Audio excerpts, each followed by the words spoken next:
Netcasts you love. From people you trust. This is Twit. Now we've got our news director in-house. Mr. Mike Right. Elgan is here. Took a break from directing news. You there. Yeah. Story, go there. He's also the host of TNT Monday through Friday at 10 a.m. Pacific, 1 p.m. Eastern Time, 1700 UTC, your daily dose of tech news. We gave you a tablet. Yes. You like the iPad. In fact, I remember when you've been on Twit, in the past anyway, that you've used a tablet, an iPad with a keyboard. Do you still do that? I do, and I love the iPad. I'm a huge fan. I've owned probably 4 or 5 of them now, I think, and it's the best tablet there is. So this is Android. Yeah, this is Windows. This is full Oh, it does Windows. look a little like Windows. Is it RT or is it Windows It's Pro? the full Windows, including legacy support for legacy apps. And this is a surprising device. Now, just let's start with the basics. It's $199.99. This is $200 tablet $200 for full Windows. If you look at the back, this looks really, really nice. I paid more than that for the Windows 8 disc. Yes, exactly. Holy cow. Yeah, but this is so nice that this could almost be a Xiaomi. That's how nice it is. But it's a really nice tablet. It was launched a couple of months ago. It weighs less than a pound. It does have, it is a Windows device. So my first out-of-the-box experience was I had to spend a half an hour updating 33 updates. Well, but so that's Windows. It's not exactly an iPad. It runs a quad-core Intel Atom Z3740 processor that has integrative graphics. So that's one of the corners they cut in order to make it so inexpensive. So the graphics are not super great, but they're good enough.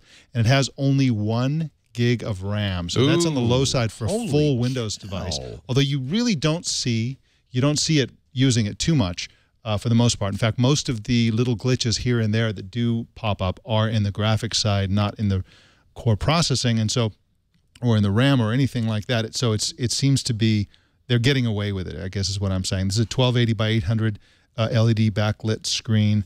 Gets about 8 to 10 hours of battery life, depending on whether you're watching video or doing anything like that. That's, I can get a little bit more than 10, so they're sort of sandbagging it there. Comes in 32 or 64 gigabytes of onboard storage. Windows gobbles up a huge amount of that. So you're not going to get anywhere. If you get the 32 gig one, you're not going to get anywhere near that. And 2.0 megapixel camera, front-facing 8.0 megapixel autofocusing in the rear camera, and it's an OK camera. Everything about this tablet, I think this is a really interesting tablet. And the reason is that whenever you get into these super low-cost tablets, there's almost always something that really bugs you. Like it's a deal killer. This doesn't have one. A deal killer. It looks nice. It performs well. It's got a really nice screen, but not spectacular. And again, that price is absolutely killer. It comes with a full version of Windows 8.1, as I said. Not Office, though, for that price. It comes with a free subscription to Office 365 Personal, which is a $70 value for 1 year. For a year. And then you have to pay for it. It has a really interesting set of utilities. It has this Toshiba product called True Capture. And this is designed for capturing pictures of books and whiteboards and things like that. It's for capturing content, not, art photography. That makes sense, though. That's kind of one of the use cases for something like this. You take it to a meeting, take a picture of the whiteboard at the end. Exactly. Take some notes. No stylus, though. Yeah.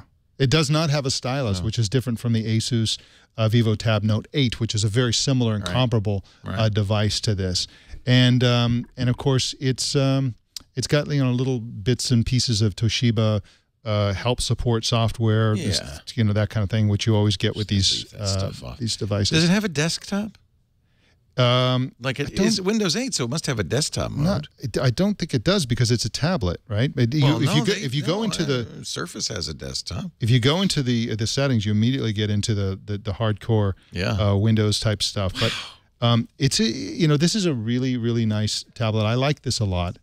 And it also has a lot more sensors than some of the other tablets in this category. For example, it has, an ambient light sensor, gyroscope, an accelerometer, GPS, digital compass, and vibration for haptic feedback. So that they're really not cutting corners on sensors. And I really liked it. And I'm actually $200. That just blows me away. The main competitors, if you compare this with the iPad Mini with Retina, okay, the iPad Mini with Retina is a better tablet. It's significantly better. The App Store is much better. The screen is much better. And if you need the App Store stuff, but if you just want a tablet that's running Windows, that runs your Windows applications, this is really a great one. It's, like I said, it's comparable to the Vivo Tab Note 8. And that costs about $50 more. Now, $50 more doesn't sound like a lot more, but at these prices, that's 25% more. That's a lot more. And so I'm going to give this a buy. This is the desktop, by the way. There's the, well, that's the... It's just, when you get to the desktop, it's so small. Yeah. I don't know how you'd use it.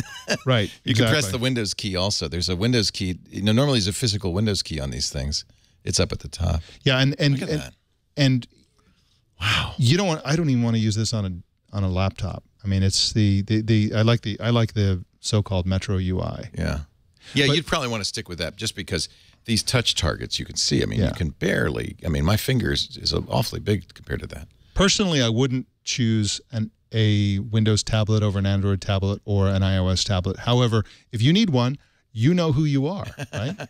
Well, I could see if you were using, for instance, if there were a Windows app you had to use day in, day out, and it happened to work on an 8-inch screen like this, this might be a really good choice for you. There are lots of people who need Windows applications, and there are some people who just like this. I mean, let's face it, we've talked about this a lot.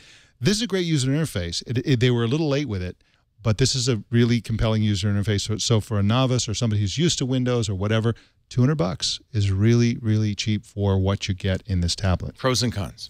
Well, the pros include that I'll play with this while you talk. It's cheap. It looks good. It's responsive. And the sound is actually good. Now, the sound is interesting. The sound is not good for music per se. It's okay for music, and it's not loud enough. Right? But it's really good for spoken words, for TV and movies and so on. I was watching you earlier live through the live.twit.tv stream, and it sounded fantastic. It's got stereo speakers and Dolby sound. And for something like watching Twitch shows, it's really, really great. The sound is really, really good in that regard. So those are the pros. The cons are there's some minor graphics hiccups. Every once in a while, you get a little glitchiness, which is the kind of thing you'd expect. You'd expect actually a lot more of that from a Windows machine running at this price.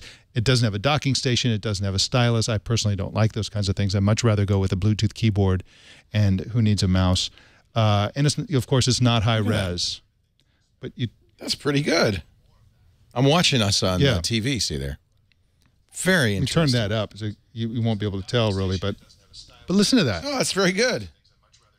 That's very good. Look at that. Listen to that velvety voice. That's whoever that is. It's incredible. He knows what he's doing. Now we're going to get a very weird Inception moment here. But you know what? That just proves it's running Flash. That's a real Windows. That's amazing. Yeah. So a buy? A buy. This is a buy. I definitely give this a buy. At these prices, why not? $200. I mean, this is a really good tablet running full Windows. I can't do that in 1 gig of RAM. Yeah. That's what's really my It is. I don't know how they do it. No. And, of course, there's competitors. You mentioned there's a Dell Venue Pro 8. Yep. There's quite a few in this category because Microsoft's giving away Windows to anybody with less than a 9-inch screen. That's right. So that helps the price a lot. But the bottom line is that they of course they cluster on the higher end and the lower end for the 8-inch tablets. This is similar to the higher end ones, and it's got a lower end price. Great price. And that's really the killer feature. Ladies and gentlemen, a buy on the Toshiba Encore Tour. They do for a little bit more have a 10-inch version of this. Yes, they do, and not as pocketable though. That's right. This is same screen resolution, same low memory. That one has the 1 gigabyte as well. So I really prefer this one over the 10-inch, you know, I don't see any reason to have 10-inch. If they had a higher resolution screen or something, yes, but no, they don't have that. This is what Steven Sinofsky was thinking when he came up with Windows 8. Very interesting.